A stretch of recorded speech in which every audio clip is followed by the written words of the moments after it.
Hello everyone, welcome back to my channel. This is Shipanshu. आपका स्वागत है आपके फाइनेंस टेक्निकल चैनल में। इस वीडियो में मैं आपके साथ जो डिस्कस करने जा रहा हूँ वो आपके साथ डिस्कस करने जा रहा हूँ एस्कोनेट टेक्नोलॉजी लिमिटेड आईपीओ के बारे में। इस वीडियो में हम जानेंगे कि जो एस्कोनेट टेक्नोलॉजी लिमिटेड कंपनी का जो आईपीओ 16 फैब 2024 को ओपन हो रहा है, जो कि 21 फैब 2024 को क्लोज़ होगा। इस आईपीओ में आपको अप्लाई करना चाहिए या नहीं करना चाहिए, इस कंपनी के फाइनेंशियल कैसे हैं, और साथ ही साथ ये कंपनी अब प्रॉफिट बना रही है या नहीं बना रही है, आपको लिस्टिंग गेन हो सकता है या नहीं हो सकता, और एज ऑफ नाउ इसका ग्रे मार्केट प्रीमियम क्या चल रहा है। तो इस वीडियो में हम पूरा डिटेल में डिस्कस करेंगे। सो मेक श्योर, अगर आप इस चैनल में फर्स्ट टाइम हो और अभी तक अगर आपने इस चैनल को सब्सक्राइब नहीं करा तो मेक श्योर इस चैनल को सब्सक्राइब जरूर कर लेना, क्योंकि आपको डेली बेसिस पे आपको आईपीओ से रिलेटेड, स्टॉक से रिलेटेड आपको न्यूज़ मिलती रहेगी, and that will help you to increase your knowledge. So make sure do subscribe. तो चलो चलते हैं, सबसे पहले इस कंपनी के बिजनेस मॉडल के बारे में समझेंगे एंड ऑल डिटेल में कि कंपनी बेसिकली क्या कह रही है एज ऑफ नाउ। तो सबसे पहले अगर हम बात करें जो एस्कोनेट टेक्नोलॉजी आईपीओ जो लिस्ट हो रहा है, इसकी जो फ्रेश आस्क है वो है 28.22 करोड़ की, और ये एंटायरली इसका जो है ना बेसिकली ये इसका फ्रेश इशू है। दैट मीन्स कि ये सारा 33.6 लाख के जो शेयर है ये फ्रेश इशू है। और साथ ही साथ अगर हम बात करें जो ये कंपनी का जो आईपीओ है ये 16 फैब को ओपन होगा और 20 फैब 2024 को इसकी क्लोजिंग डेट है। और इसकी जो अलॉटमेंट की बात करूँ तो ये 21 फैब 2024 को इसकी अलॉटमेंट फाइनलाइज हो जाएगी और 23 फैब को ये लिस्ट भी हो जाएगा। और अगर हम इस कंपनी के शेयर की प्राइस बैंड की बात करें तो ये 80 टू 84 का इसकी प्राइस बैंड रहने वाला है। अगर आप रिटेल कैटेगरी में हो तो आप 1600 शेयर को आप अप्लाई कर सकते हो, जो कि आपका एक लॉट होगा, और जिसके लिए आपको जो कैपिटल की रिक्वायरमेंट है वो है 1,34,400। और अगर आप एच एन आई कैटेगरी में फॉल करते हो तो आपको 3,200 शेयर का आपको अप्लाई करना पड़ेगा, जिसमें आपको जो कैपिटल की जो रिक्वायरमेंट होगी वो आपकी रिक्वायरमेंट होगी 2,68,800। चलो सबसे पहले हम समझते हैं कि आईपीओ के सारी डिटेल के बारे में जान लेते हैं। तो सबसे पहले अगर मैं बात करूं तो जो इसके फेस वैल्यू है वो 10 रुपीज़ पर शेयर है। प्राइस पॉइंट इसका 80 टू 84 है। लोट साइज जो आपको अप्लाई करना है वो 1600 पे है। जो टोटल साइज है वो 28.22 करोड़ का है, जो कि मैंने आपको पहले ही बताया है। और साथ ही साथ ये सारा फ्रेश रहेगा और ये एनएससी में इस कंपनी ये लिस्ट करेगी। और अगर मैं इसके डेट्स की बात करूं तो डेट्स में ये 16 फैब को ये ओपन हुआ है, 20 फैब को इसकी क्लोजिंग डेट है। बेसिस ऑफ अलॉटमेंट 21 फैब को आपको पता चल जाएगा। अगर आपको अलॉटमेंट नहीं मिलती तो आपका कैपिटल 22 को आपको रिफंड हो जाएगा, और अगर आपको अलॉटमेंट मिल जाती है तो 22 फैब को आपके जो ये शेयर हैं ये आपके डीमेट अकाउंट में शो करेंगे। और अगर मैं बात करूँ जो लिस्टिंग डेट की है वो 23 फैब को ही आपकी इसकी लिस्टिंग हो जाएगी। और अगर आप इसे अप्लाई करते हो तो मेक श्योर आप 20 फैब तक इसे 5 पीएम से पहले पहले यूपीआई मैंडेट कर लेना, ना तो अदरवाइज आपकी एप्लीकेशन रिजेक्ट हो सकती है। और सबसे पहले अगर हम ये बात करें जो ये कंपनी है, तो इसमें जो इन्होंने ऑफर करा है जो क्यूआईबी इन्वेस्टर है उनके लिए 50% इसने करा है, और जो रिटेल कैटेगरी के लिए 35% है, और जो एनआईआई कैटेगरी है उसमें 15% का उसने दिया है। अगर आप एज आई सेड बिफोर अगर रिटेल कैटेगरी में हो तो आप एक मिनिमम लॉट से अप्लाई कर सकते हो, और मैक्सिमम भी आपके लिए एक रहेगा, जिसके लिए आपको 1,34,400 कैपिटल की रिक्वायरमेंट होगी। और एच कैटेगरी में 2 लॉट से आप अप्लाई करोगे, जो कि 2,68,800 कैटेगरी आपको अप्लाई करनी पड़ेगी। और अगर मैं बात करूं सबसे बिग न्यूज़ जो है, कंपनी ने 8.01 करोड़ का इसने पहले से ही एंकर इन्वेस्टर से इसने फंड रेज कर लिया है। और साथ ही साथ अगर मैं बात करूं इसके जो शेयर होल्डिंग पैटर्न है, अभी इसका जो है 89.18% जो इसके प्रमोटर हैं mister Santosh Kumar Agarwal and mister Sunil Kumar Agarwal, दो इसके प्रमोटर हैं। और आफ्टर जब ये लाइक पोस्टिंग इसकी लिस्ट हो जाएगी तो इनकी जो प्रमोटर होल्डिंग है वो 64.94 रहेगी, जो कि again it's a big number कि कंपनी पे बहुत कंट्रोल रहने वाला है इनका। आप सबसे पहले इसके बिजनेस मॉडल के बारे में समझते हैं। तो जो इसका बिजनेस मॉडल है ये बेसिकली 2012 में ये फाउंड हुई थी, और ये high and super computing solution provide करता है, डेटा सेंटर फैसिलिटीज़ प्रोवाइड करता है, network security, virtualisation and data protection. मतलब कि जो कंपनी है उनको कंप्यूटिंग सर्विसेज से लेके सोल्यूशन देते हैं। अगर आपके डेटा सेंटर की फैसिलिटी, जैसे कि आपको अगर स्टोरेज है, अगर आप कोई कंपनी हो और उनको स्टोरेज चाहिए तो ये डेटा स्टोरेज सर्वर प्रोवाइड करते हैं, नेटवर्क सिक्योरिटी, उनके डेटा को प्रोटेक्शन करने के लिए उनको कोई सॉफ्टवेयर चाहिए तो उसका वर्चुअलाइजेशन प्रोवाइड करते हैं। तो ये बेसिकली आईटी सेक्टर में डील करती है। और साथ ही साथ ये जो सर्विसेज जो ऑफर करती है, ये बहुत सारी सर्विसेज ऑफर करती है। तो अगर मैं इसकी सर्विसेज की बात करूं, तो सर्विस जो ये ऑफ़र करती हैं, जैसे ग्राफिक वर्कस्टेशन करती है, comprehensive data storage, virtualisation software, मतलब कि आपको अपना नया सॉफ्टवेयर खरीदने की ज़रूरत नहीं है, आपको उसी सॉफ्टवेयर पे काम कर सकते हो। आपको वर्चुअलाइजेशन, आपको फ़ी पे करनी पड़ती है। बैकअप की सर्विसेज देती है, डेटा सेंटर देती है, access network, advance software related, network security tool, database with high availability, log management, analytics software, email communication support. तो सारा एंड टू एंड आपको सारा सर्विसेज ये प्रोवाइड करती है। और साथ ही साथ इस कंपनी की अगर मैं बात करूं, अगर जैसे अपनी सर्विस प्रोवाइड करने के लिए आफ्टर सेल सर्विसेज ये आईटी हार्डवेयर इंस्टॉलेशन भी देती है। ये deployment and seamless integration of diverse IT sector, monitoring, expert in private cloud, cloud setup भी देती है, एनुअल मेंटेनेंस सर्विसेज भी देती है, मैनेज बैकअप भी देती है, डिजास्टर रिकवरी सोल्यूशन, डेटा। तो कंपनी बहुत सारी सर्विसेज प्रोवाइड करती है आईटी से रिलेटेड, पूरा एंड टू एंड इनका वो रहेगा। और साथ ही साथ जैसे कि मैंने आपको बताया कि ये क्लाउड की सर्विस भी देती है, तो इनकी एक सब्सिडरी कंपनी है जिसका नाम है जी क्लाउड सर्विसेज। और अगर जैसे कि किसी को डिजास्टर रिकवरी सर्विस चाहिए, मैनेज क्लाउड सर्विस चाहिए, प्राइवेट क्लाउड चाहिए, डास सर्विस चाहिए, तो सारा ये सब्सिडरी कंपनी के थ्रू ये प्रोवाइड करती है। और इनके कस्टमर, अगर मैं इस कंपनी के क्लाइंट की बात करूँ, तो इनका जो क्लाइंट बेस है ना, ये तो बहुत तगड़ा होने वाला है। क्योंकि अगर आप देखोगे ना, इनके जो क्लाइंट है वो बेसिकली है ऑयल एंड नेचुरल गैस वाले। और अगर मैं बात करूँ, इनके जो क्लाइंट है ये बहुत सारे, जैसे कि इंद्रप्रस्थ इंस्टीट्यूट ऑफ टेक्नोलॉजी है, भारत इलेक्ट्रॉनिक लिमिटेड ऑयल है, इंडियन इंस्टीट्यूट ऑफ टेक्नोलॉजी है, और हिंदुस्तान नेशनल गैस है, इंजीनियरिंग इंडिया लिमिटेड है। तो सारे सारे बड़े बड़ी जो कंपनीज हैं, इनसे इनके क्लाइंट रहे हैं। तो इनका जो पोर्टफोलियो है बहुत डाइवर्सिफाइड है।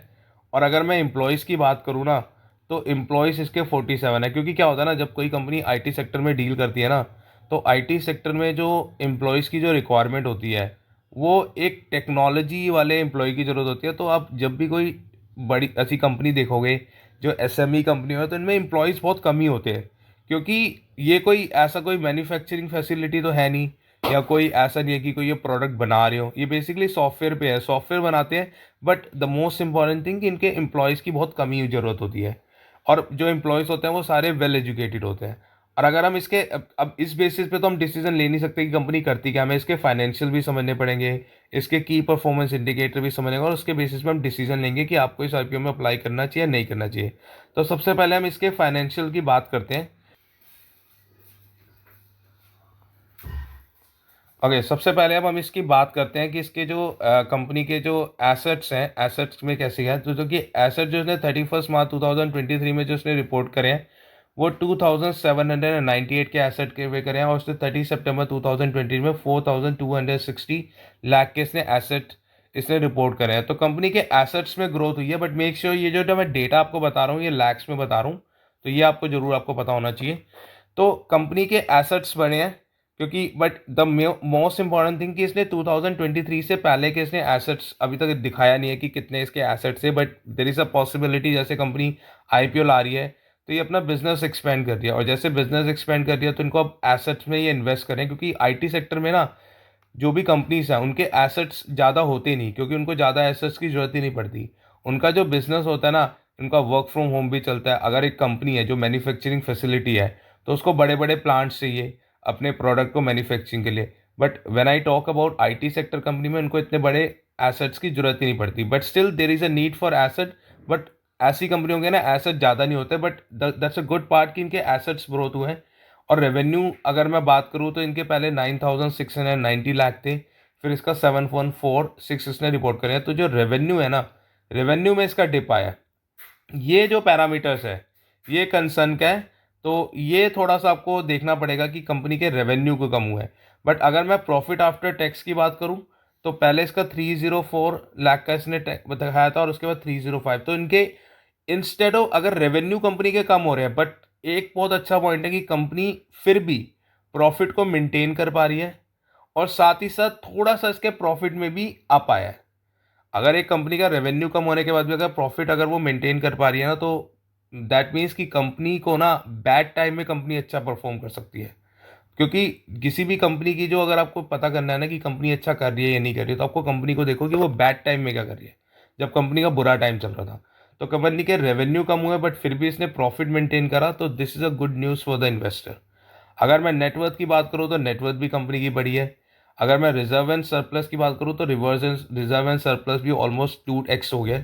और टोटल बोरिंग्स जो है वो थोड़ा सा कंसर्न वाली बात है, बट इसने रेवेन्यू बोरिंग भी इसकी कम करी है, तो बोरिंग भी एक लेवल को मेंटेन कर पा रही है। तो एज पर इसके फाइनेंशियल मेरे को बहुत सही लग रहे हैं। इट्स जस्ट दैट कि इसने प्रीवियस डेटा नहीं शो कर रखा, बट रेवेन्यू इसके सही है। अगर मैं इसके की परफॉर्मेंस इंडिकेटर पे भी चलते हैं जिससे कि हमें थोड़ी ज़्यादा नॉलेज मिलती है, तो सबसे पहले अगर मैं बात करूं तो जो इशू, जो कंपनी का मार्केट कैपिटलाइजेशन है वो है 103.82 करोड़ का, और रिटर्न ऑन अर्निंग जो है वो 75.54%, विच is a very big number. क्योंकि आपको रिटर्न ऑन अर्निंग पे अगर जो 75.54 का दे रहे हैं तो कंपनी बहुत अच्छा परफॉर्म कर रही है। Return on capital employed 59.11%। Debt to equity 1.9 थोड़ा हायर साइड है।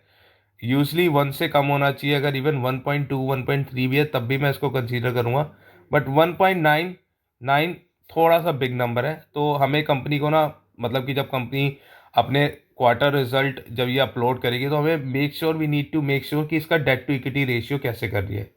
और रिटर्न ऑन नेटवर्थ इसका 54.83 है, प्राइस टू बुक वैल्यू 1.66 है, ईपीएस इसका 4.94 है, पी रेशियो भी 16.99 है। क्योंकि यूजली आईटी सेक्टर का जो पी रेशियो होता है ना वो बहुत ज़्यादा होता है, बट कंपनी रीजनेबली प्राइस दिख रही है। और साथ ही साथ अगर मैं इसकी बात करूँ कि ये जो फंड रेज कर रही है इसका ऑब्जेक्टिव क्या है, तो वर्किंग कैपिटल के लिए रिक्वायरमेंट है, और जो इनकी सब्सिडरी है जो कि जी क्लाउड सब्सिडरी है उसके कैपिटल एक्सपेंडिचर को फुलफिल करने के लिए इनको कैपिटल की रिक्वायरमेंट है, और जनरल कॉर्पोरेट पर्पस के लिए। तो पर्पस तो इनका सही है, पर्पस में तो कोई दिक्कत नहीं है। अगर मैं बात करूँ कि जो इसके जो आईपीओ के में अप्लाई में जो इसमें आईटी रिलेटेड सर्विस सॉल्यूशन दे रही है, अब देखो इसने टॉप लाइन और बॉटम लाइन दोनों में इसने ग्रोथ करी है, क्योंकि इसका फाइनल ईयर जो 2023 में इसमें रोबस्ट प्रॉफिट दिखाया है। तो ऑल दो ये जो सेक्टर है, जो सेगमेंट है, ये कॉम्पिटेटिव बहुत है और क्राउड बहुत है, क्योंकि इसमें बहुत सारे लोग काम कर रहे हैं। तो मेक श्योर कि कंपनी के जो कंपेटिटर है वो कैसे करना है वो बहुत ज़्यादा इंपॉर्टेंट है। और अगर मैं बात करूं अभी की एज ऑफ नाउ जो डेटा जो शो कर रहा है कि कितना परसेंट ये अप्लाई हुआ है, तो अगर आप देखोगे ना ऑन द डे फर्स्ट जो कि 11:02 तक जैसे जो मैं वीडियो बना रहा हूँ, तो उसके बेसिस पे अगर मैं बात करूं तो कंपनी का जो बेसिकली 1.63 टाइम्स ये ऑलरेडी अप्लाई हो चुका है।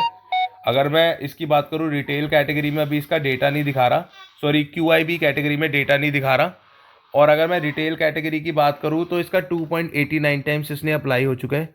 एनआईआई कैटेगरी में 0.88, और अभी अभी ये फर्स्ट है। तो जैसे जैसे इसकी डिमांड बढ़ रही है ना, तो इट्स अ गुड नंबर कि इसका डिमांड बढ़ रही है, तो ये एक अच्छी चीज़ रहती है कि हाँ भाई कंपनी को अप्लाई कर रहे हैं बहुत सारे। क्योंकि जब डिमांड बढ़ेगी तो ऑब्वियसली कंपनी के लिस्टिंग गेन होने के बहुत चांसेस है। और इनका जो हेड ऑफिस है ना वो इनका ओखला में है जो कि दिल्ली में है। और साथ ही साथ ना इसका ग्रे मार्केट प्रीमियम भी देख लेते हैं कि ग्रे मार्केट प्रीमियम क्या है, जिसके बेसिस पे आप एक ना डिसीजन ले सकते हो। तो अगर मैं इसके ग्रे मार्केट प्रीमियम की बात करूँ ना, तो जो ग्रे मार्केट प्रीमियम है इसका देखो, ग्रे मार्केट जो प्रीमियम है ना वो पहले 13 Feb को 26 था, फिर 26, 30, 35।